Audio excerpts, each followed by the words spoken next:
And we're back.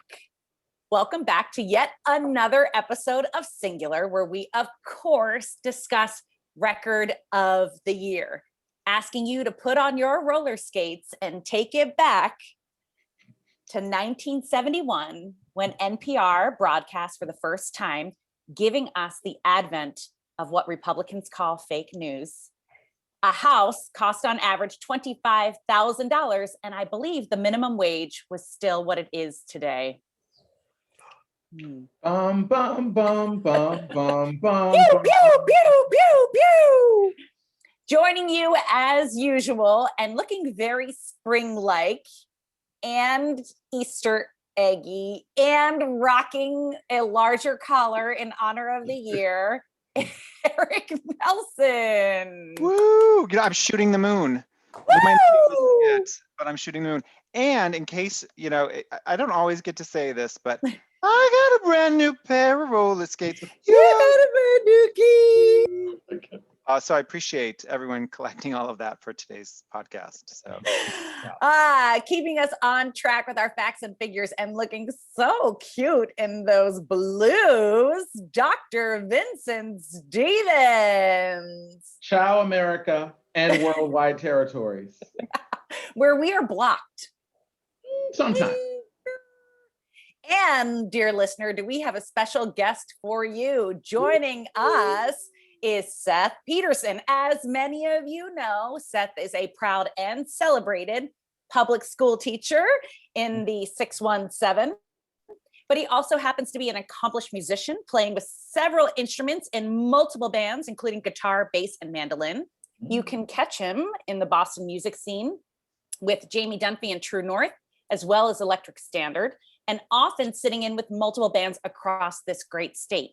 You can find links to Seth's work all down below, where you can follow and ring that bell for all your notifications.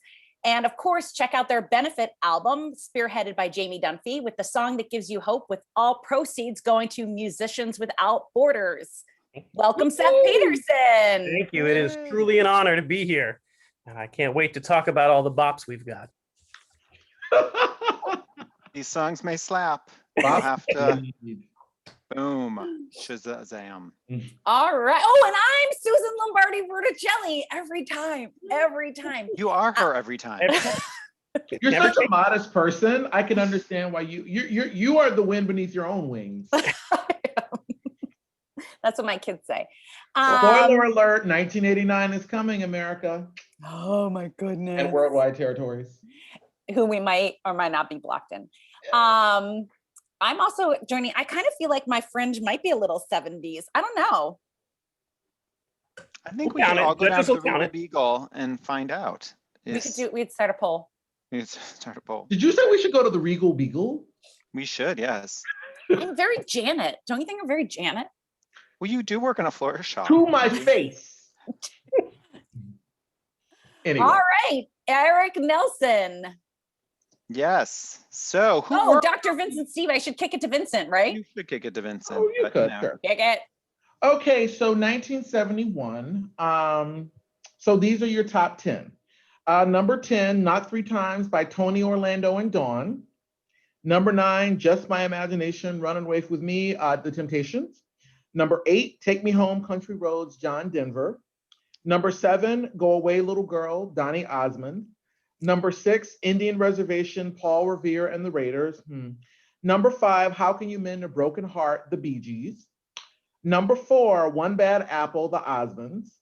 Number 3, It's Too Late, backed with I Feel the Earth Move, when they used to have B-sides, Carole King. Number 2, Maggie May, backed with Reason to Believe, Rod Stewart. And the number 1 Billboard song of 1971 is Joy to the World, Three Dog Night. Woo!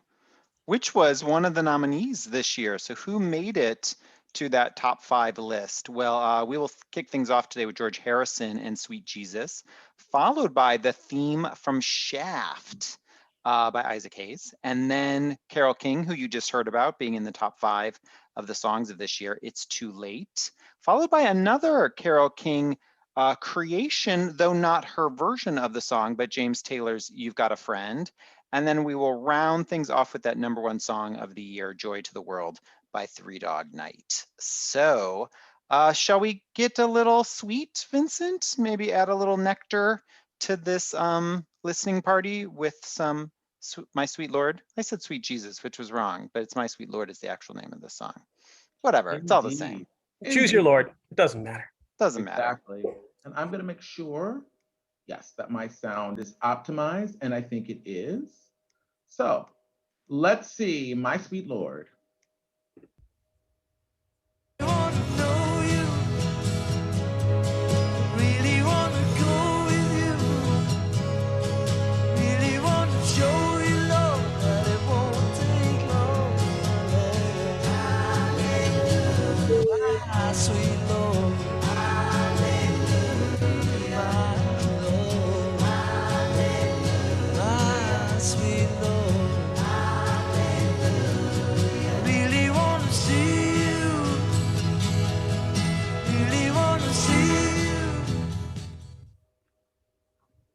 Vincent Stevens, I bet you have an opinion about this song. Sure. I mean, I think in the 1970s, there are a lot of kind of like songs with these really big sing-along choruses, and this is one of them. Like I found this song singy songy. I mean, I think that's intentional. I mean, I think it's meant to be a chant. I didn't do any research on it. I know George Harrison had a whole spiritual vibe going on, so I think that probably informs a lot of it. I think it's a very modest song. I think it wants to be epic in some of the production, but I think what it actually does is fairly modest and fairly contained. I think it's the kind of song you go along with it. You're like, okay. And then that's kind of it for me. I do know that George Harrison got sued by the songwriters of He's So Fine by the Chiffons. And so it's funny because you hear it and you're like, oh, wow, he's so fine. So hopefully I don't get sued.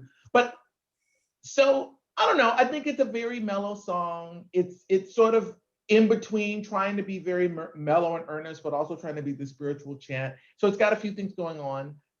I think George Harrison is somebody who often operates best in a group context. Like in the Beatles, obviously, he wrote some of their best songs like Something and While My Guitar Gently Weeps, so he's not their primary songwriter. I think he's somebody who brings those modest charms and modest pleasures. And I think this is a good example of that. Do I think it's one of the 5 best songs of 1971? I think 1971 was a very, very pivotal year in pop music in many ways. There's a great book about 1971 written by a British music critic.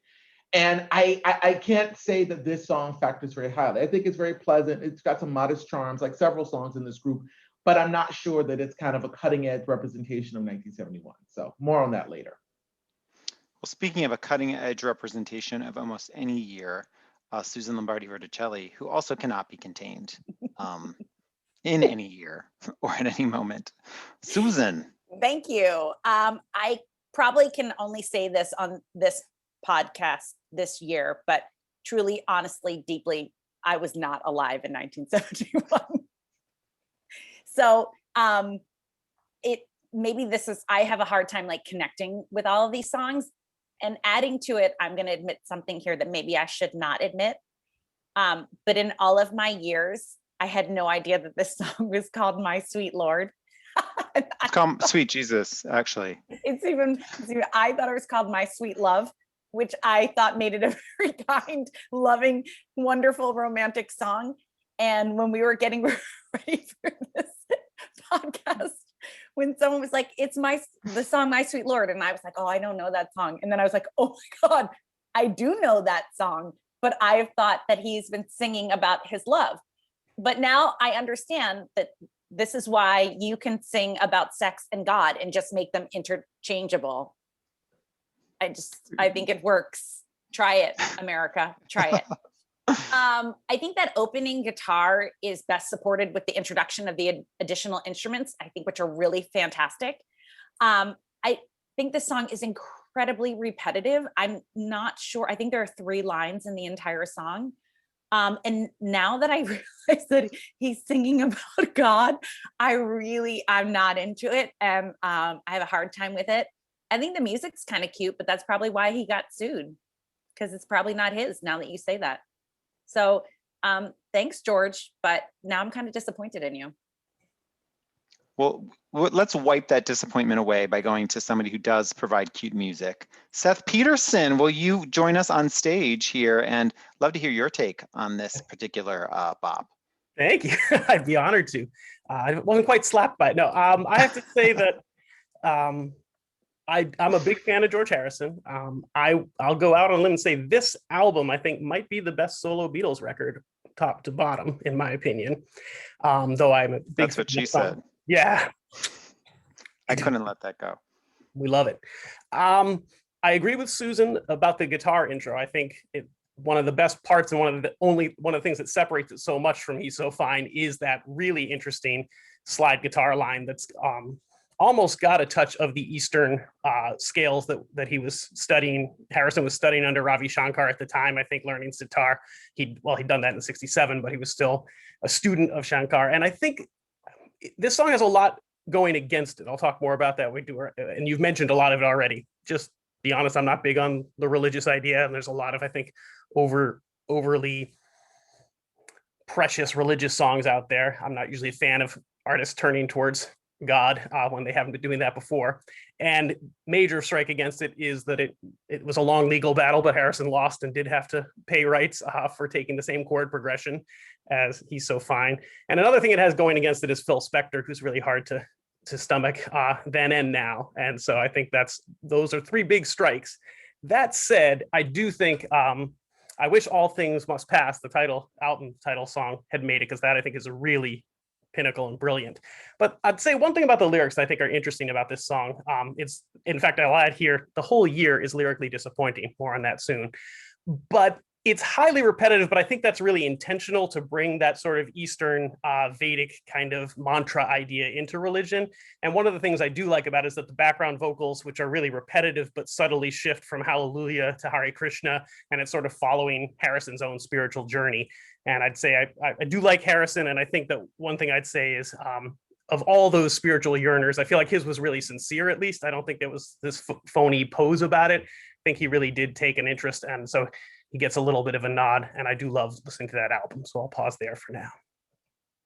There you go. Well, I will pick up that pause. So I, like Susan, I didn't think this had a different name. I actually didn't know this song. I didn't think I knew this song.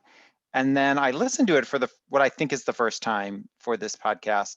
And I was like, because I'm going to echo what you all said. I was like, oh, I have heard this song before. What, but I don't know why and what. And then I started reading up on it, and I got to the He's So Fine story, and I was like, oh, like it. I rarely hear, like, I'm a huge Madonna fan, and there was that controversy around Express Yourself and Born This Way, and I couldn't hear, like, it didn't feel like a steal, but I was like, this song is so completely this other song that just, I wish that was nominated. He's So Fine been nominated this year? I know it didn't come out this year, but like, I love that song. So I'm just going to talk about that one. It's so great. It's a wonderful bop. It pulses along. The other thing I was reading about is he actually admits to being more inspired by Oh Happy Day. It was the song that he sort of used as the template, supposedly, for this song, as opposed to He's So Fine. So he sort of used two songs that have a lot of buoyancy and fun to them and got that going. So the way I will wrap this up is, it was interesting to hear it for the first time, but maybe the 87th time, because I have heard these other songs before, but it didn't feel done to me. Like, it doesn't have a full arc to it. It sort of hits its stride very quickly, and then I don't think it knows where it wants to go. Or maybe it doesn't need to be a 4-minute pop song or a 3-minute pop song. Maybe it's an interlude on an album that gives a little bit of flavor, and then we could move on. So that's my take on it. I'm going to go listen to He's So Fine, and let's move on to the next song on the list, which is The Theme from Shaft by Isaac Hayes. So Vincent Stevens, will you take us to the movies? I will. One question will be, can you dig it? I can't dig it. Shut your mouth. Exactly. All right, folks, here we go. The theme from Shaft. Who's the cat that won't cop out when there's danger all about? Shaft. Right on. You see, this cat Shaft is a bad mother. Shut your mouth. What I'm talking about, Shaft? Well, we can do it. He's a complicated man. but no one understands him but his woman. John Jack.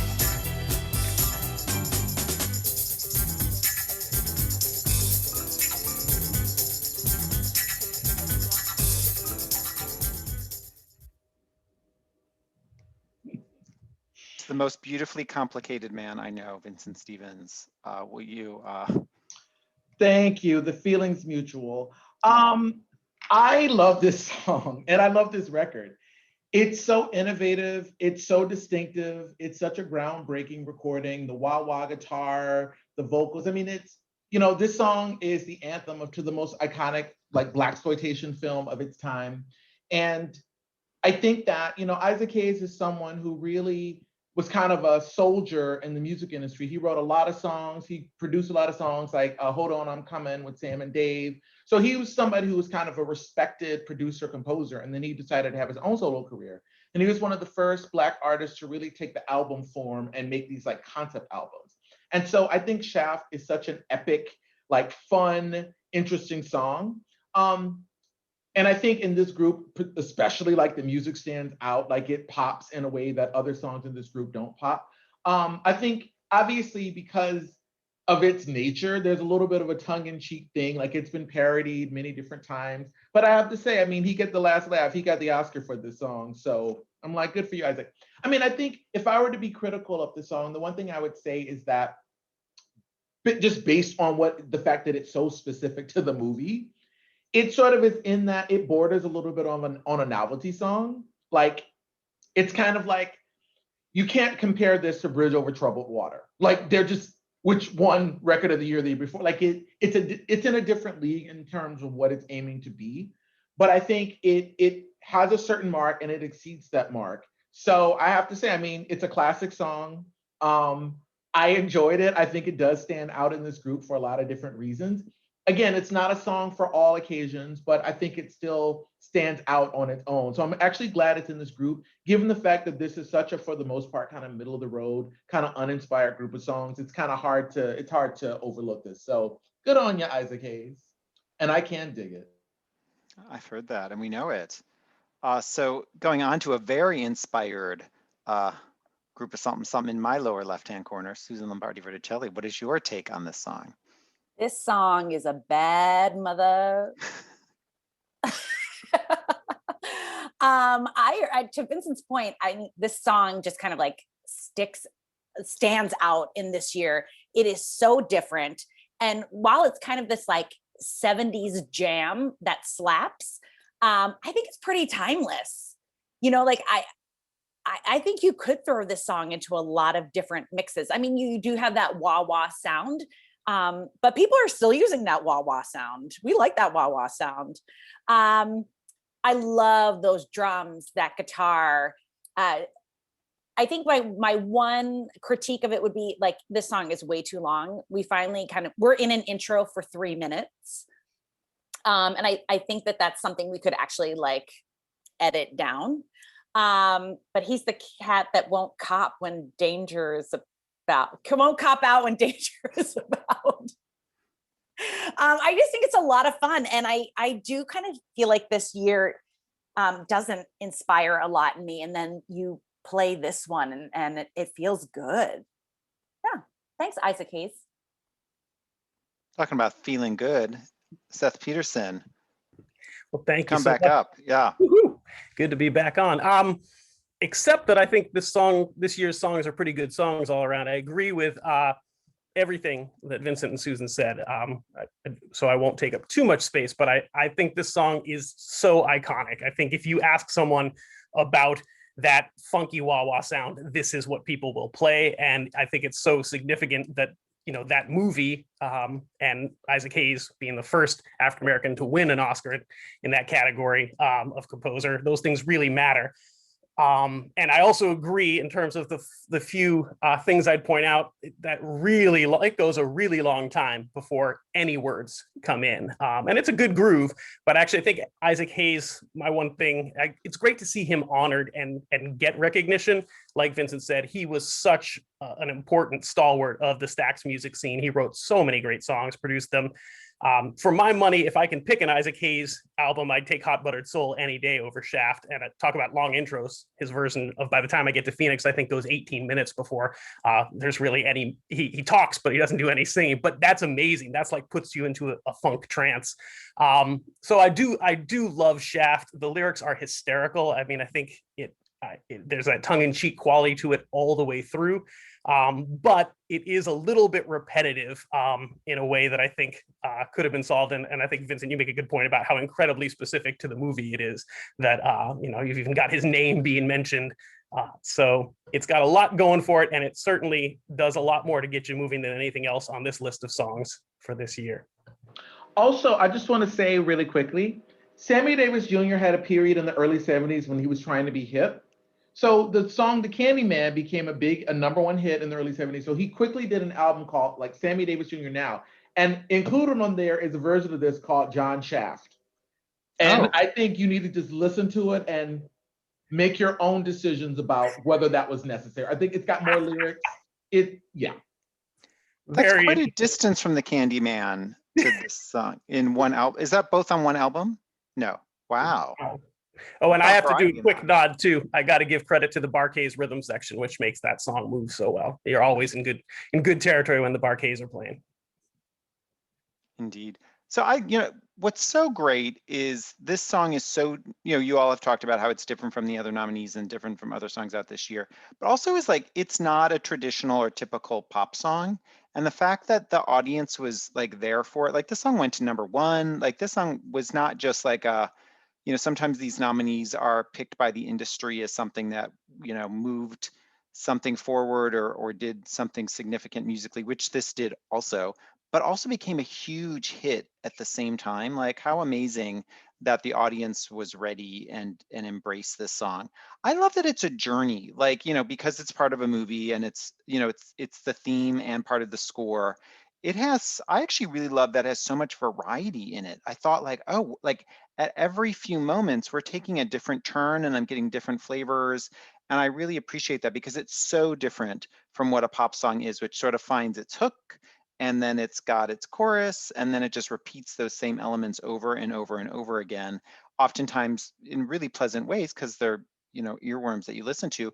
But this isn't so much of an earworm as a journey that is a really fun one to be on. So I love that element of it. And I love the spoken word. And I love that not just the Grammys, but also the Oscars went for like something with a sense of humor and something that was bold and sassy. And that rarely happens. Like that almost never happens. So good for you, Isaac Hayes, and great to hear this song and the way it just sort of shakes it up. So also, I think on Wikipedia, I believe I read that apparently because Isaac Hayes doesn't read music, he didn't like write out, I don't think he wrote out the music for this. So they actually originally were not going to allow it to be eligible for the nomination.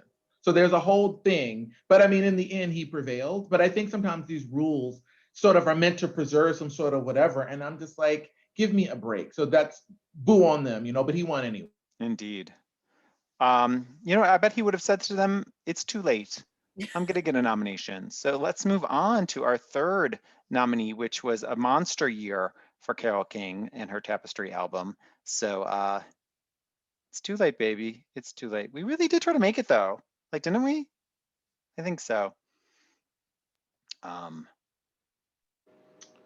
Okay. Here we go.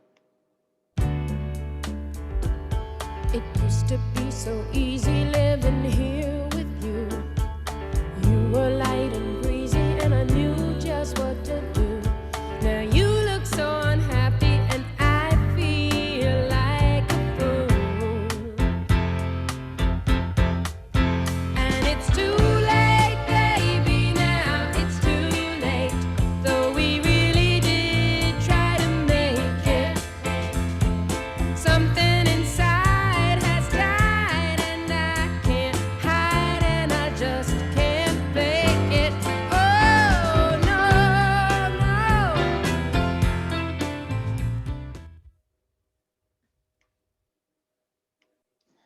Vincent, don't hide it. Just let it all out. I'm gonna do my best, So a few things. So, I mean, Carole King was a behind the scenes, highly successful songwriter for a decade before Tapestry was her breakout. And it's funny because Carole King did have one or two albums before Tapestry that have songs that others have recorded. So this album sort of broke her in a big way, though. And Carole King is fascinating because she's not this glamorous person. She doesn't have this big voice. But I think that the straightforwardness and the plaintiveness of her style is actually her asset. I actually think she, for the most part, remains the best interpreter of a lot of her songs. Like on this album, for example, she does "You Make Me Feel Like a Natural Woman," which Aretha Franklin had a hit with 2 years earlier. And I mean, I think Aretha Franklin's version is the best, but I think Carole King's version is perfectly respectable and very listenable, and very enjoyable. I think Tapestry is seen as sort of, one of these generational albums. I think it's often seen as like it defined, music for a generation of women. I think it defined a generation of music for many people. And so I think, the interesting thing about this song is that it's the kind of song it's always on. Like when I was growing up, my family listened to a lot of like light FM. So when I was growing up, this song, it wasn't ancient, but it certainly was a song from the past. So it just was kind of always on. So you kind of took it for granted. But I think one of the interesting marks of a song's endurance is whether or not other people choose to interpret it. So in the early 90s, Gloria Estefan did a cover album called Hold Me, Thrill Me, Kiss Me, and she covered this. And I don't think her version is necessarily that remarkable, but it was like she was making a conscious choice to cover this.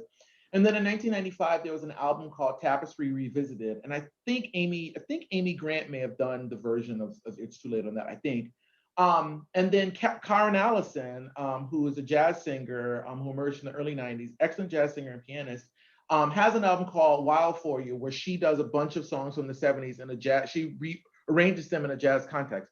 The reason I'm mentioning this is because that kind of helped me realize that this song is appreciated by other musicians.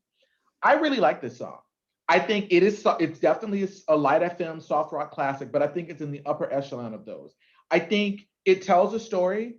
It's got a very sober tone, but there's almost kind of resignation. It sort of reminds me a little bit of when we complimented "Give Me One Reason" a few weeks ago, like at the end when she's like, "That's all I have to say." This song is a very sobering, clear-headed take on, we tried, it didn't work, let's move on. I also think, Carole King is actually more of a musician than a lyricist. A lot of her best-known songs are not songs that she provided the lyrics for. I think Tony Stern actually wrote the lyrics for this, but regardless, the reason I mention this is because this song has so much going on musically. It seems like, it's just like a Carole King ballad, but it's got some interesting percussive touches. It's got a saxophone solo. The background vocals are varied. You know what it is? I think this record is very complete. It's got a story. It's got texture. It says what it needs to say in less than 4 minutes and you're out. And so I respect it. I don't know if I would call it innovative, but I think it holds all of the pieces together very well, and it's very thoughtful. So I think it's a winner. Speaking of winners, Susan, welcome back to the gold medal stand.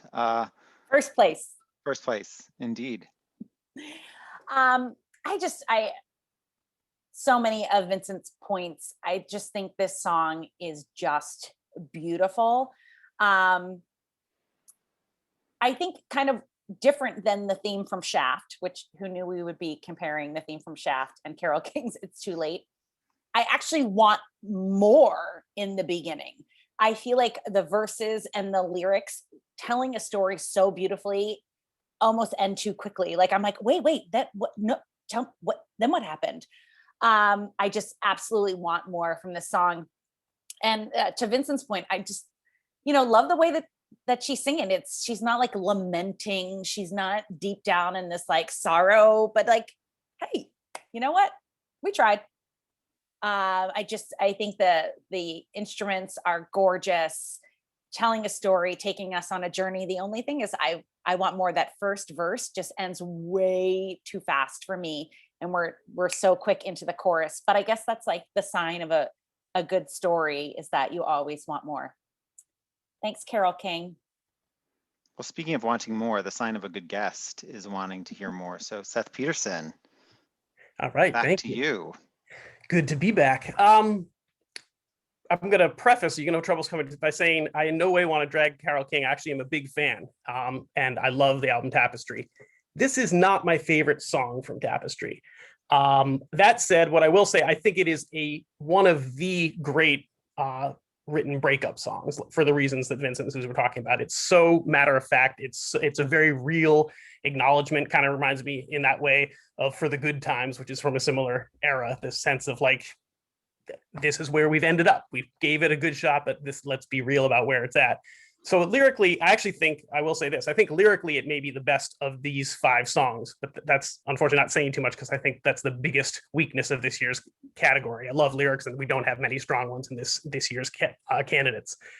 But my thing with it, it's a beautiful song. I love Carole King. I feel like both the piano and the vocal are very stiff. And I feel like it's not true of her other work in both areas. And they're pleasant and they're well done, but there's something that feels almost sort of regimented about the delivery of both.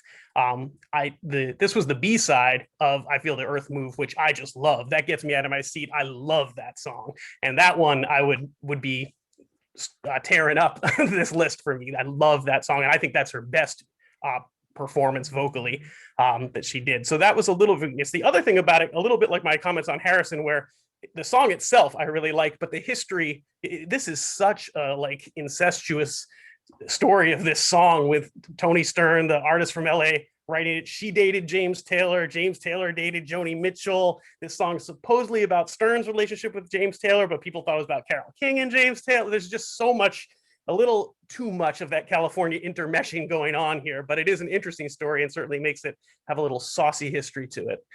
So I'll close out with the saucy history. I love some saucy history. Let's boil it up and serve it out.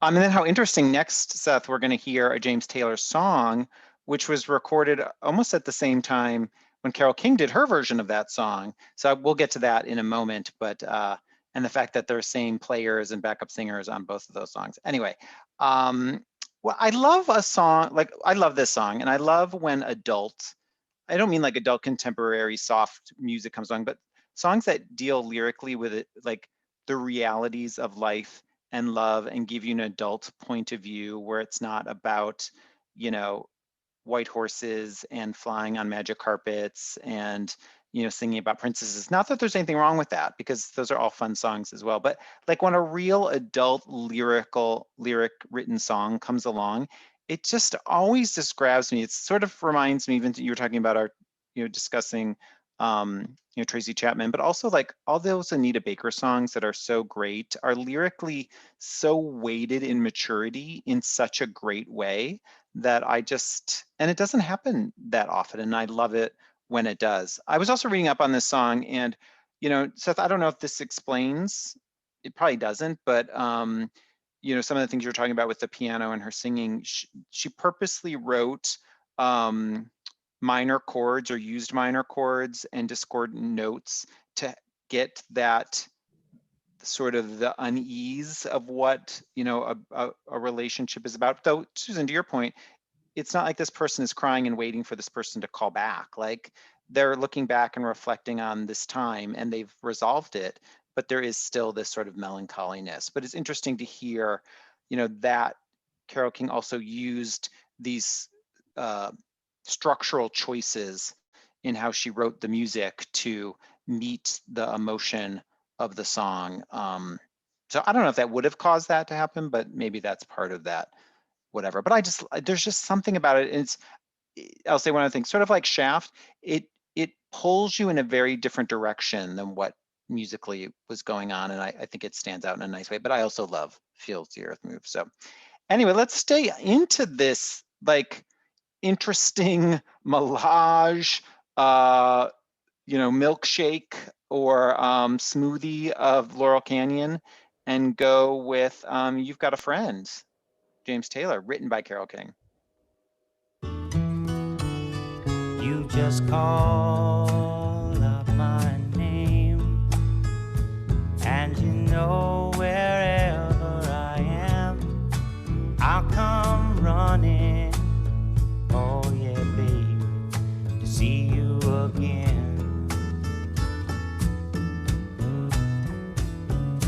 Winter, spring, summer, or fall, now all you got to do is call. and I'll be there. Vincent, all you have to do is call Thank you. or text. You could text, Okay. send an email. Well, to quote Jim Brooks from The Comeback, here starts the hate show.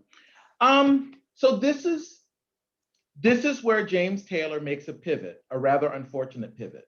So the year earlier, he gets nominated for Fire and Rain, which we've talked about as a very incisive song, to your earlier point about adult songs, that tells a story that you don't hear in pop music. Like Perry Como was not going to sing about somebody, committing suicide.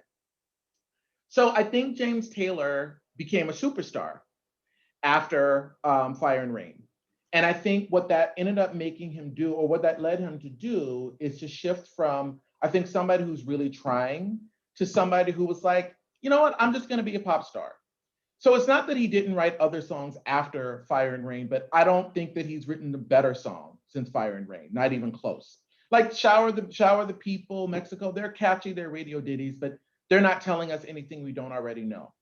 And I think that what's sad about that is that in many ways, I think he settled for being kind of a person who writes radio ditties, or somebody who sort of is a stylist and a cover artist. So, almost after this, almost every album he puts out in the 70s and 80s has like one cover that's often a hit. So here You've Got a Friend. Later he does How Sweet It Is to Be Loved by You by Marvin Gaye. Later he does Handyman. Later he does Every Day by Buddy Holly. I think all of those are kind of uniformly kind of boring and kind of sexless and kind of devoid of personality. James Taylor has a very smooth, mellow voice. He's very easy to listen to. And again, that's part of the problem. He relies on that. And so I think that this version of the song, it's fine. It's been played a million times on the radio, so it's a classic. And I'm sure every time he's on stage, people want him to sing it because it's very comfortable. I mean, it's sort of like cream of wheat with warm milk, or eating stovetop stuffing. It's comfort food. It's musical comfort food. And for a lot of people, that's enough. I think Carole King's version is more interesting. Again, it's straightforward, it's plaintive, it's a little gentler. This kind of comes on and it's like, you know what it is? You don't even have to listen to it. It's reliable James Taylor singing his very smooth, polished, well-produced version. It's in and out. And so I find it, so it's like, it's a classic. And I'm like, it's a classic because you've heard it a million times. And I'm sure, obviously, lots of people have sung You've Got a Friend. Like that year, Carole King obviously did it. He did it as a single. Roberta Flack and Donny Hathaway did it. It won Song of the Year at the Grammys, though I think there's at least one song that was up against that's better, but whatever. So, and that Song of the Year's composition, not record, so I haven't spoiled anything. So I just kind of walk away from this song saying it's fine. But I feel that James Taylor, I think if you compare his repertoire to other folks from his generation that are considered singer-songwriters, Carly Simon, Joni Mitchell, Elton John, I think that and I would also throw in Harry Nilsson, and I would throw in Marvin Gaye and Stevie Wonder. It's just very disappointing. And I think that this shift from, I'm going to be this original songwriter to like, I'm going to kind of coast and do a lot of covers. I don't know. I just think that was a rather unfortunate shift. So I can't separate that from this performance. So it's fine on its own terms, but it just is uninspired to me. So let's Speaking talk of uninspired. How about an inspired shift to SLVP? I always like to imagine these people in my life. So if James Taylor was in my kitchen sitting at the counter and he was singing You Got a Friend with his guitar, I would be like, James, that song is beautiful. Nice work. I think it's undeniable how pretty it is. I also will say, I think I took a nap during the song. So I might have left some of it behind. I'm not sure. I also imagine, to Vincent's point, like many other things I like to think about, is that a music producer came in the room after Fire and Rain and he was like, James, play that guitar again. Do some of those smooth vocals. And that's how we got You Got a Friend. Also, I thought Fire and Rain was about a plane accident, not suicide. I love Vincent's face. Why is he so confused? No, it's about this woman killing herself. That's what the song is about. I think she died in a plane accident I'm because he pretty sent her sure off to No, I think he she sent her off to committed suicide. rehab. she committed suicide. Yeah. And in Stockbridge, Massachusetts, supposedly he met her at the rehab center in Stockbridge, Mass. They were there together. And that's sort of, I think, how they became friends, or sort of were support systems for each other. So maybe she I thought maybe he she just downed her own plane. I'm not sure. So that's also part of it. It was a drug overdose, I think, or yeah. wow. Well, James, sing us a song again like Fire and Rain. I mean, this song is really pretty, but I also like it could blend from one acoustic guitar number in a cafe to another, and you could have this song on repeat, and I don't think even noticed it was on repeat, which I have done before. I'm embarrassed to say. With this song? No, I'll get into that story later. I want to hear that one. Well, speaking of repeats that we do want to hear, Seth Peterson. All right. I agree with a lot of what was said. Although I'll take what Vincent said and sort of flip the coin to the other side of it. That this song is so comforting and is such a feel good that it's hard for me to be against it. I mean, I just think hearing it, sort of like, I feel better after I listen to this. And it is, but in terms of the career and the qualities of it, James Taylor's greatest asset is also his curse, that he just has the sweetest voice in the world. It is smooth, it is comforting, and that's what it does. An interesting aside to that is this comes from the album, it's got way too long a silly title, Mudslide Slim and the Blue Horizon. But I think that may be as an album where James Taylor tried and kind of seems to be ultimately abandoned grittier stuff. Not this song, but there's songs that have a little more of him trying to be bluesy or trying to put a little gravel into his voice, and they're interesting. They're a little rougher too. I think I agree with sort of this song solidified his niche as like soft, smooth comfort, for better and for worse. I do find it though really pretty and really soothing and nice to have someone, singing that smooth in your ear that you're all set, somebody's got you. And again, like, we just talked about with the Carole King song, she wrote this. There's again this incredible meshing, which can be kind of sweet and also a little what's going on out there in Laurel Canyon. But she wrote this for him, supposedly, at least. I find it interesting too. That's his version of it, from what I can gather. His version is that she wrote it for him after listening to Fire and Rain, and the line about you're feeling lonely and you just can't find a friend, and her writing was like, no, you've got a friend, I'm here for you, which is kind of sweet and also a little bit like, again, this coming together, and Joni Mitchell sings background on it, and so there's this, it's the 70s, I guess we gotta swing with it. I do think, again, I mentioned rhythm sections I think are also a strength of this year's candidates, and while in a way they're so understated that it's not the work I'd point to, but you've got that classic 70s rhythm section of Russ Kunkel and Leland Sklar, who just make everything better. And I think sort of as a good rhythm section does in this song, you barely notice it. I think a lot of people think this is an acoustic song, but it would be so much different without them and their subtle touches there. So I think it's it's one of those things. I think if you had asked me years ago in my life, this would have been way up on my list of these five. It's a song that's been with me that, my whole life. We'll talk more about this year, but I do think, so I think it's a really good song. I always feel better when I hear it, but I don't know that it's groundbreaking in any way. And I agree with what you said, Vincent, that it kind of represents turning the corner in a career that might have been so much more interesting, if not for the drugs. I'm so glad it was in the Song of the Year category, the songwriting. I don't know if it needs to be in this, which is the showcase of sort of all of the elements, the performance, the production, the songwriting as well, like that whole package of it. So I think I agree with all the sentiments brought here, and I love Carole King's version so much more than this. And I don't think it was released as a single, so I don't know if it would have been. She couldn't get 2 nominations in one category anyway, though this sort of makes that happen. But there, it is. Susan, that listening on repeat and not knowing where it begins or ends, it just sort of, I wish it had a little more oomph to it, or a little more like break out at some point, or like a joyous moment. It's very pleasant. The song is very, very pleasant. And lyrically, I love what it says about friendship and connections with people and all of that, but it never really cuts loose, which you sort of wish it had. It's sort of underbaked, the whole thing. But that being said, it's really pleasant to listen to, and I love the sentiment of it. And I love my friends, and I love the people on this podcast. So, you know, let's move on. Let's just move on to our fifth nominee, which has a little bit more of a kick to it. Some joy, Joy to the World by Three Dog Night. Was a bullfrog, was a good friend of mine. I never understood a single word he said, but I helped him a drink his wine.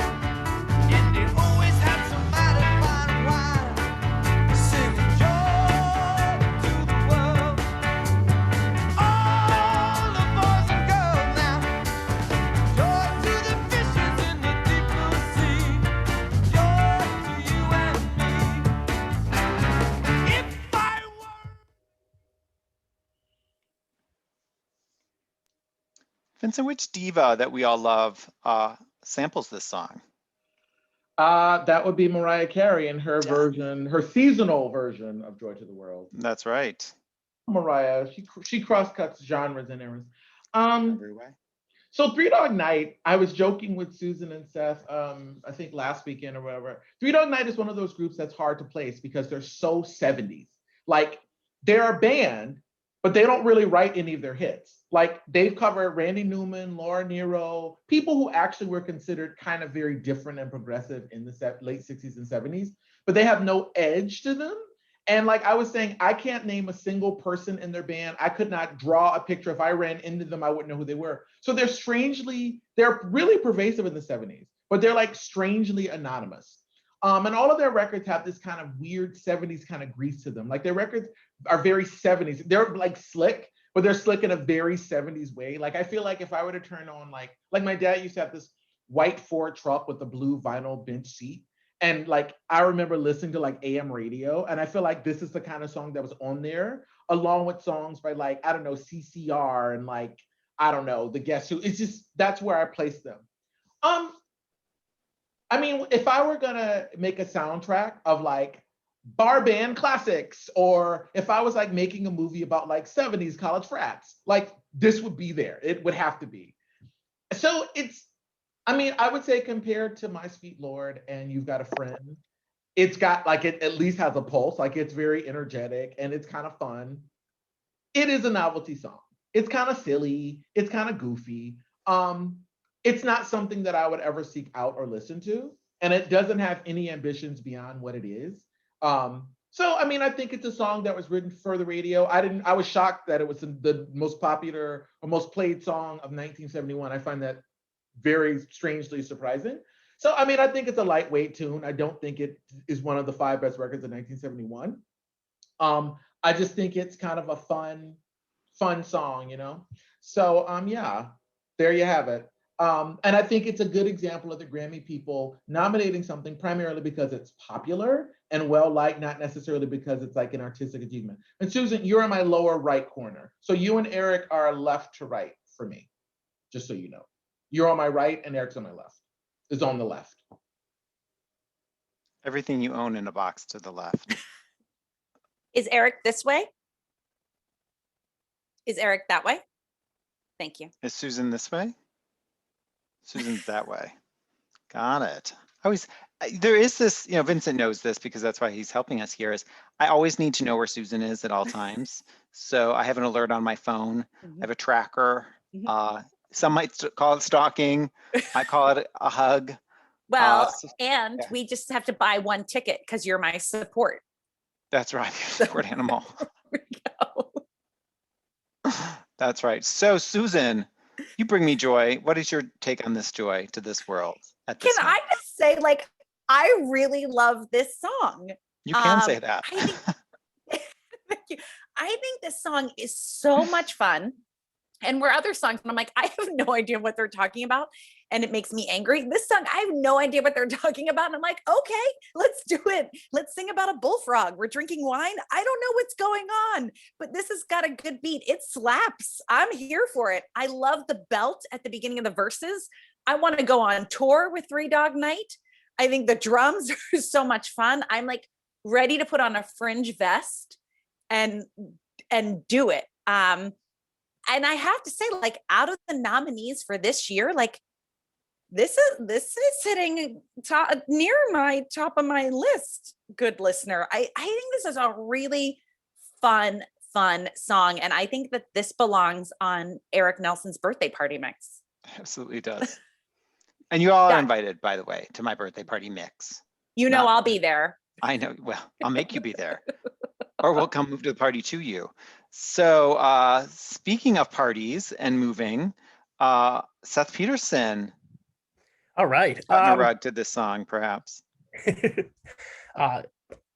I get along with Susan really well, and this is part of the reason. Good taste. I do love this song, and for maybe mostly for its Cinderella story idea, it shouldn't be as good as it is. There's no way it should be, but it is, and they never got anywhere near this as a band. They do some good versions, like instead of other people's songs. I really like their version of Tulsa Turnaround. They Three Dog Night seem to walk this line that they got pigeonholed, I would say, in that sort of blue-eyed soul scene, which they can fit into in the songs closest there, but they really are more this sort of almost like a honky-tonk band that had big production and went with it, walking that line between country and soul music. And again, the members of the band don't seem well known at all, and that's part of what I like about them too, is that they're a band. They're this collective unit. I think the lead singer on this one is Chuck Negron, which probably isn't a household name for anybody, but they also had 3 lead singers, which is pretty interesting for a band that wasn't that big a band in terms of members. But anyhow, what I love about this song is a little bit like You've Got a Friend. It just makes you feel good. I don't know how you listen to this and not feel better afterwards. But unlike You've Got a Friend, which makes Susan nap, I also think you can't listen to this and not want to move your body and not want to sing along. Like, I dare you not to sing along when this song comes on. It just makes you want to do that. And the great thing about it is it's making you sing along to a line like Jeremiah was a bullfrog. And so the Cinderella part of this, I love the story that Hoyt Axton wrote this song, and he toured with Three Dog Night a little bit, opening for them. He's this Oklahoma country singer, coming from a musical family. Quick little bit of trivia: his mother co-wrote Heartbreak Hotel. So there's this musical family, the Axtons, but he's this kind of oaky drunk, if we're going to tell the truth about it. And the song is like that. Supposedly what he said, people asked him the whole rest of his career what he meant. Where's this Jeremiah? There's all these theories. And what he said was, I had this song. I knew it was good. That was the opening verse, which it was a throwaway. I knew I had to write something else there, but I was singing this song and I was just like, oh, I don't know, Jeremiah was a bullfrog. And he said he planned to change it, but they recorded it before he could change it. So it's just this great Cinderella story. And now you've got millions of people around the world singing about Jeremiah the bullfrog. But I think the song just really moves you. And the chorus, simple as it is, I think is a really good message. And so I just love listening to it. It's a really cool song in that way. When will Jeremiah get his or her own movie or their own movie?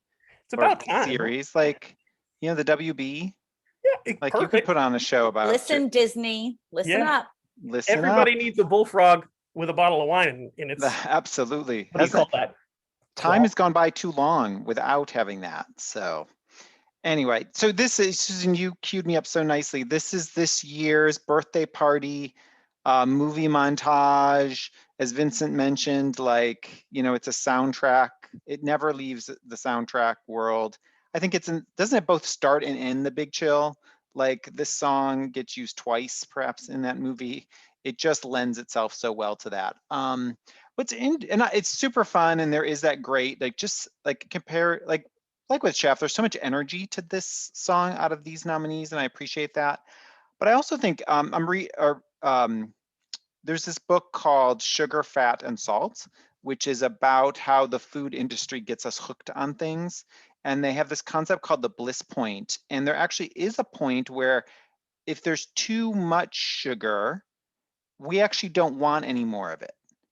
And I think this song actually goes just beyond the bliss point. Like, I love hearing it, but when it's done, I am not hungry to hear it again. Like, I don't want to put it on repeat. Like, it gets everything out versus other songs where I'm like, oh, like I could listen to that like 10 times in a row purposely on repeat. This song like maxes itself out, and then I don't need to hear it again for 10 years. So I think it just is too much. Is that possible? Is this song just too much? It's too hot to handle, too cold to hold. Yeah, the Ghostbusters are coming in, doing whatever. Anyway, it's fine. So I don't need to add anymore. It's too much. It's too much, this song. So who should have been nominated? Who should have been on this list? We've all sort of mentioned that this is an interesting group, but maybe not the most effective group for this year. So Vincent, would you mind adding? You've spoken up about who others that you think should be on this list. Like Lionel Richie and Diana Ross, I don't mind. So I want to give I love you. I love you too. Thank you. I want to give you a list of songs, many of which were nominated in lesser categories to show you how twisted the Grammys are. Ain't No Sunshine, Bill Withers. Me and Bobby McGee, Janis Joplin. Inner City Blues, What's Going On, Mercy Mercy Me by Marvin Gaye. Aretha Franklin's version of Bridge Over Troubled Water. Proud Mary by Ike and Tina Turner. Help Me Make It Through the Night, sung by Sammy Smith. Just My Imagination by The Temptations. Superstar by The Carpenters. Never Can Say Goodbye, the Jackson 5. Have You Ever Seen the Rain, CCR. Imagine, which was not nominated in any category, John Lennon. Now, and there's more, but I'm just saying, just skimming the surface of what was available. Seriously? And like, these songs were all hits. None of these songs are like obscure, random, avant-garde songs that people didn't hear. So to me, there's a racial bias, there's a genre bias in terms of R&B and country. I just think it's crazy to me that certain songs, I'm not going to say them because we're going to do our rankings, made this top 5, but these songs, I mean, What's Going On by Marvin Gaye? Come on. So I'm very disappointed that the Grammy people felt the need to either ignore certain songs or relegate them to these smaller categories, because clearly these are every song I listed is a classic. And should be nominated. All of those. Period. Yeah. Yeah. Susan, who else would you amend to that list? I don't add like literally the entire list that Vincent came up with. And we were talking earlier about Maggie May, the Jackson 5, the Temptations, of course.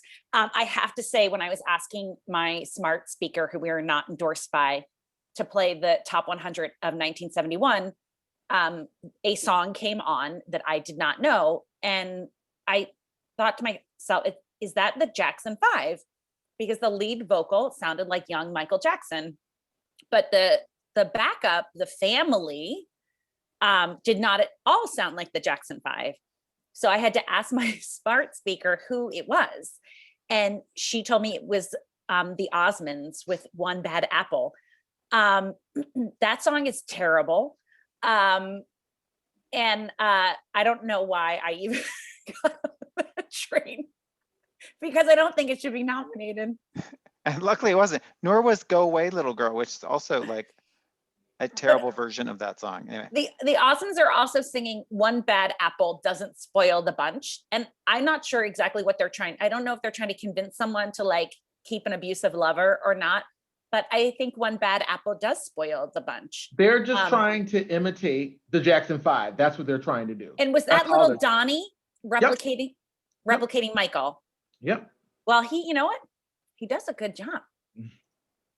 Wasn't rest of the Jimmy the little family. one though? I think Jimmy Oz. Wasn't Jimmy the little kid? Oh, I can't even tell them apart. The men. I know. So no, we will get into that whole. So there you Until go. they get to Joseph and the Amazing Technicolor Dreamcoat, who knows? That's what I got. Seth Peterson, I bet you have a list. I do. And one of the reasons I was so interested in this year is, and Vincent said it so well, this year was incredible for what happened in music. and the Grammys like completely missed that boat.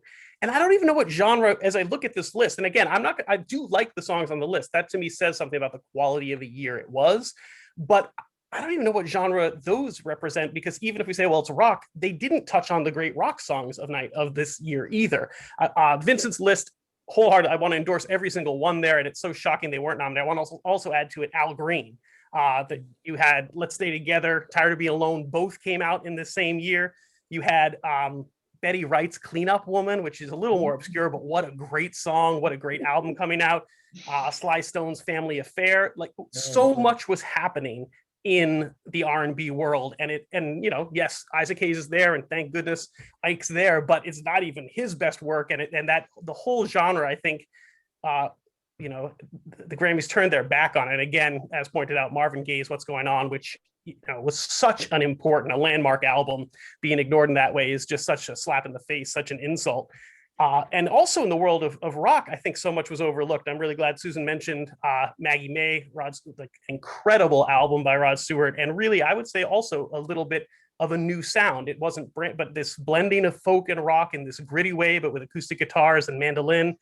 I think it's also just shocking that two of the most important, it was a year of epic rock. It was really almost the year that began epic rock and roll. And maybe that's why the songs were way too long, but you've got Who's Next by The Who, where you've got Won't Get Fooled Again and Baba O'Reilly, not mentioned at all. You've got Aqualung by Jethro Tull.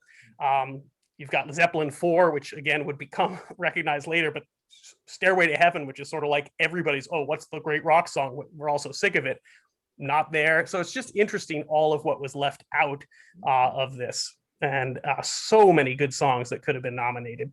I also want to give a nod to one of my favorites, which I didn't think would make it, but Wilson Pickett's version of Don't Let the Green Grass Fool You was also just an incredible song that didn't get a nod either. It's amazing when we have such a bland-ish list and there's so many other options. I mean, all those songs that were mentioned, I have this list on my page, and so many of them have been mentioned by all of you, but I will add Stevie Wonder's If You Ever Really Loved Me, which is such a great song. Rainy Days and Mondays by the Carpenters, you said one of those, Vincent, so I will add that to the mix. If we're talking about sort of adults, lyricked, songs about the realities of relationships, I love One Less Bell to Answer by Fifth Dimension. That's such I love. Is that Marilyn McCoo singing that song? That is. Does a great job. And then I'll just also add Wild World by Cat Stevens to this mix, because that's also like a song that endures. Glad you mentioned that. That's a great song. Yeah, also a great song. So as we've taken to counting down our top 5 of the nominees, so from 5 to 1, Vincent Stevens, I'm sure you have put these in the rank order. I don't know if probably rank is the right word in some of these songs. What is your top 5? All right. So I would say, just very quickly, 1 and 2 are like 3 to 5 were I debated. 1 to 2 is because for me, 1 to 2 are in a different category. Number 5, Joy to the World. I think it's more energetic than My Sweet Lord or You've Got a Friend, but I think it's ultimately a novelty song. Number 4 was You've Got a Friend. It wasn't originally going to be that way, but it was so boring that I was like, whatever. Number 3 was My Sweet Lord. Even though I think it also is very singy-songy and repetitive, I think it's aspiring to at least be something in a way that You've Got a Friend and Joy to the World are not. So number 2 for me is the theme from Shaft. The number 1 is It's Too Late by Carole King. Shazam. Susan, rifle it off. What's what? Rifle off your top 5. Oh, my number 5 is My Sweet Lord, because I thought he was singing My Sweet Love. So that's my number 5. My number 4 is gonna be You Got a Friend. Sorry, James. My number 3 is gonna be the theme from Shaft. My number 2 is Joy to the World. And my number 1 is It's Too Late. Shazam. Seth Peterson. Very interesting. Very interesting. I have a lot in common with both of you, except most importantly for Vincent, the ends are totally reversed for me. So my number 5 is It's Too Late. It's a good song, but I don't think it cuts this. My number 4 is also You've Got a Friend. Comfort food, but it's there. My number 3 is My Sweet Lord, which I have to say, I mentioned earlier, would be much higher for me if it wasn't tainted by Phil Spector, The Quest for Gods, and by being sued for not for borrowing somebody's chord progression. Except so that's for all those major. yeah, but it's still a great song. And by the way, there's a quick side note. There's a lot of songs that didn't get sued and have the exact same chord progression. So there's two sides to that. Yeah. But my number 2 is also Isaac Hayes' theme from Shaft, which this was really hard, 2 and 1. And that leaves my number 1, Joy to the World. I just can't say bad things about that song. It always makes me feel good. And I think it may not have done anything too new, and that's a fair critique, but it's such a damn good song. It's such an unlikely hit that I had to cheer it on. There you go. Okay, so I don't know where our overall rankings will end up, but so my 5, My Sweet Lord, or He's So Fine. I wish it was He's So Fine. So I'm putting that in there because I want a little more originality, perhaps. 4, I think I'm matching with all of you. You've got the snoozer of the group, You've Got a Friend, is landing in the number 4 spot. Up 6 notches to number 3 this week is Joy to the World by Three Dog Night. So I've got 2 left. What do we think they are? My number 2 is the fun, amazing, cool journey that is the theme from Shaft.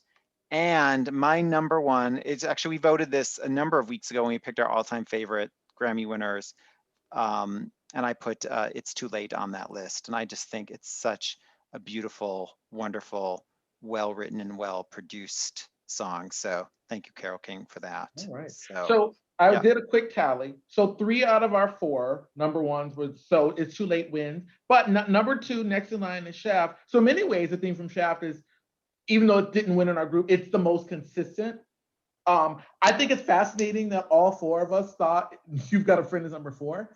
And the reason I say that is because I thought James Taylor, like our neighbor, our Dorchester neighbor, told me that James Taylor's her favorite artist. So I hope she's not watching this because we're going to be in trouble. But nobody said we hate James Taylor. We just said we thought this record was just kind of a snoozer. So I'm actually fascinated that that and My Sweet Lord are both equally at the bottom in terms of the actual numbers. So unexpected, maybe.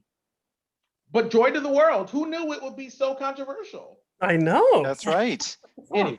It's not wrapped in controversy until you unwrap it, and then it is. Unlike 3 of the other songs that are totally embroiled in.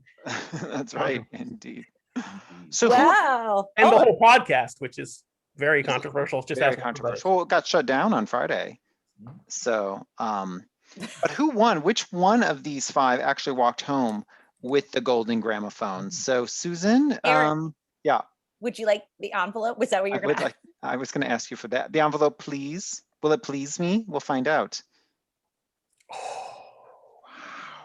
So the Grammy Award for Record of the Year, 1972, where it was given out, but actually the year 1971 is It's Too Late by Carole King. So, you know, You we 3 know. called it. That's why you do this We for a called living. it. You should just call us every year to ask who should win, and we'll tell them. Yeah. Well, dear listener, this has been yet another episode of Singular, where we, of course, discuss Record of the Year.